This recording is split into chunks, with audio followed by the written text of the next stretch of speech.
കണ്ണൂർ മാട്ടൂൽ പഞ്ചായത്ത് പ്രസിഡന്റിന് ലഹരി മാഫിയയുടെ ഭീഷണി സന്ദേശം.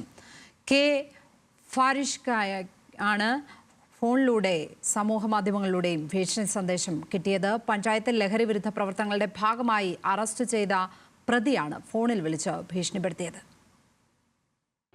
ഒരു മാസമായി മാട്ടൂൽ കേന്ദ്രീകരിച്ച് ധീര എന്ന സംഘടന ലഹരിക്കെതിരെ പ്രവർത്തിച്ചു വരികയാണ്. ഇതിനിടയിൽ ധീര പ്രവർത്തകർ വിവരം നൽകിയതിന്റെ അടിസ്ഥാനത്തിൽ ചിലരെ ലഹരി വസ്തുക്കളുമായി അറസ്റ്റ് ചെയ്തു.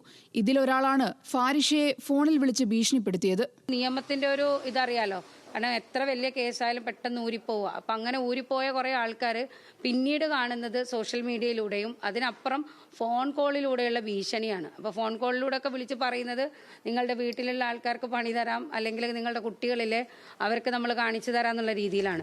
ധീരയുടെ സമൂഹമാധ്യമ പേജുകളിലും ഭീഷണിയും തെറിവിളിയുമുണ്ട്. കുട്ടികൾ ഉൾപ്പെടെ ലഹരി ഉപയോഗിക്കുന്ന സ്ഥലങ്ങളും അവർക്ക് വിതരണം ചെയ്യുന്നവരെ കണ്ടെത്തുകയും ചെയ്ത് പോലീസിനെ അറിയിച്ചതാണ് വിരോധത്തിന് കാരണം. പ്രത്യേക ദേശത്തുള്ള ഒരാൾക്കാർക്ക് വേണ്ടിയിട്ട് മാത്രമല്ല ഇത് ചെയ്യുന്നത്. ഇത് നമ്മുടെ നാട്ടിലുള്ള മുഴുവൻ ആൾക്കാർക്കും വേണ്ടിയിട്ടാണ്. പ്രത്യേകിച്ചും വളർന്നു വരുന്ന ഒരു തലമുറ, അവരെ സംരക്ഷിക്കേണ്ട ഉത്തരവാദിത്തം ഓരോ പൗരനുണ്ട്. പ്രസിഡന്റിന്റെ പരാതിയിൽ പഴയങ്ങാടി പോലീസ് അന്വേഷണം ആരംഭിച്ചു. ന്യൂസ് മലയാളം, കാസർഗോഡ്.